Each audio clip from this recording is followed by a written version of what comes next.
Welcome back to Living at a 10.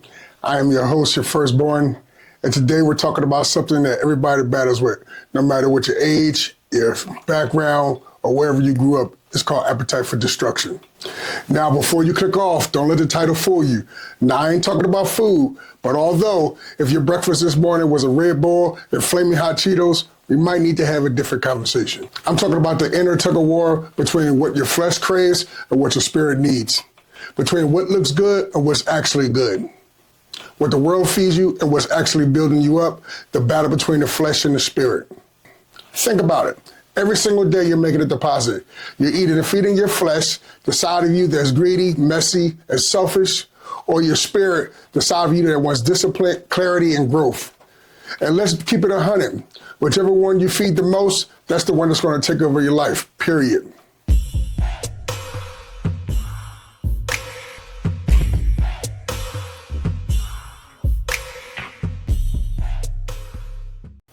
Let's start here. There's an inner tug of war inside of us. Flesh versus the spirit, right versus wrong, long-term versus short-term. The crazy part is our flesh is greedy. You ever notice that? It's never satisfied. It's like that friend who eats a whole box of pizza and then turns around and say, I'm still hungry. The flesh always wants more. More attention, more money, more clicks, more likes, more lust, and more drama. But the spirit is quieter. It wants growth, wisdom, self-control. But here's the thing, it doesn't scream at you. You gotta feed it on purpose. Listening to music filled with violence, sex, and greed changes your thoughts and it affects your attitude. You'll start thinking that's normal. Watching shows and movies that glorify cheating, revenge, and chaos. Where sin is normalized, next thing you know, your standards for relationship drop without you even noticing. After some time of being in a church, I knew scriptures, I can quote Bible verses left and right, but guess what? I was also sneaking off, listening to music that glorified the wrong stuff, hanging with friends who were more about partying than prayer. I told myself, it's just music, it's just fun, it doesn't affect me. But I noticed my attitude shift. I was angrier and I was distracted. I started craving what they rapped about instead of what I read about. That wasn't a coincidence, that was my appetite.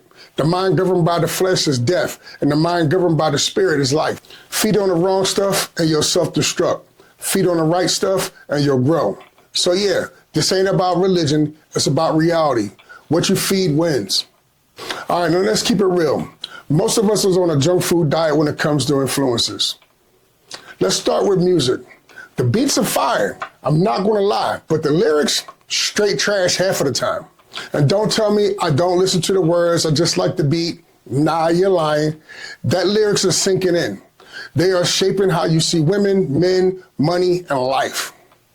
Man, some of y'all are literally singing along to your own destruction. What's wild is, we'll blast music that's about killing, cheating, and flexing, then get mad when the stuff shows up in our neighborhood, our relationships, or our life. Let's touch on TV and movies. Remember when certain things used to shock us on TV? Now everything is normal. Cheating normal, violence entertainment, sin trending. Entertainment used to be just that, entertainment. Now it's propaganda, no standards, and what used to shock us 20 years ago is now considered another Tuesday. How about social media, the trap for our generation?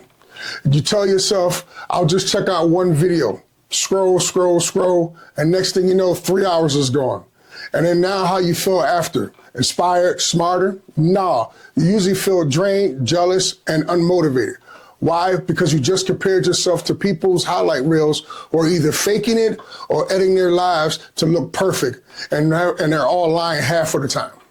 One night I told myself I'll just watch one episode before bed. Yeah, right.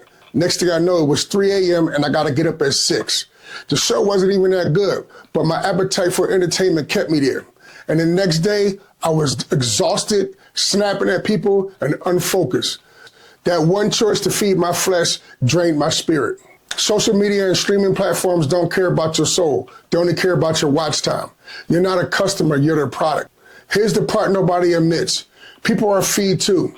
The people you're around, they are feeding you daily and you're feeding them. Family. Some family builds you up and some family breaks you down. Some of them love you, but keep you stuck. And friends. Some of them hype you up right into destruction. Show me your circle and I'll show you your future. And how about your coworkers, the break room gossip circle? Yeah, that feeds your appetite too. Some folks are so negative, one lunch break with them and you'll feel drained all day. Even church members, not everyone sitting in the pews or the chair is feeding your spirit. Some people go to church just to gossip more than they do for God. Let's be real. Sometimes church people feed your flesh more than they feed your spirit with drama and fake holiness. You can't keep eating at a toxic table and wonder why you're sick. The people you surround yourself with is either feeding your flesh or your spirit. This one's personal. A lot of people grew up in church, know Jesus, quote scriptures like nothing, been around good teachings, but drifted. Why? Because knowledge without practice is trivia. We knew better. We knew right from wrong, but our appetite for the world was stronger.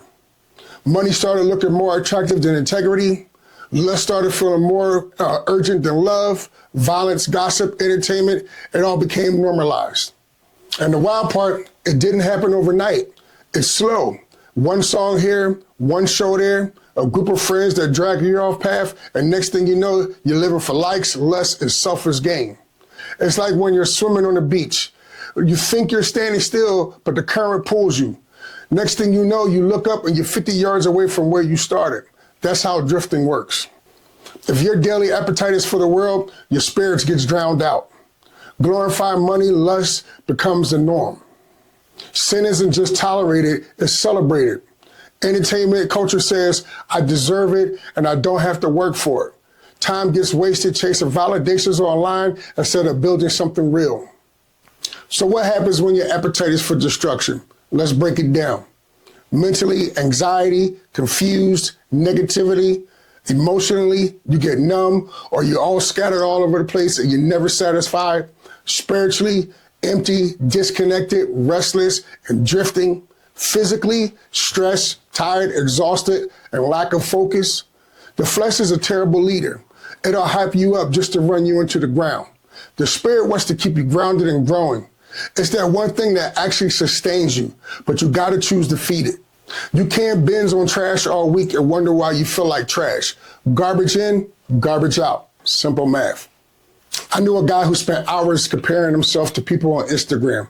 He had a decent job, good family, but he was miserable. Why? Because every day he fed on images of people with more money, nicer car, and a bigger house.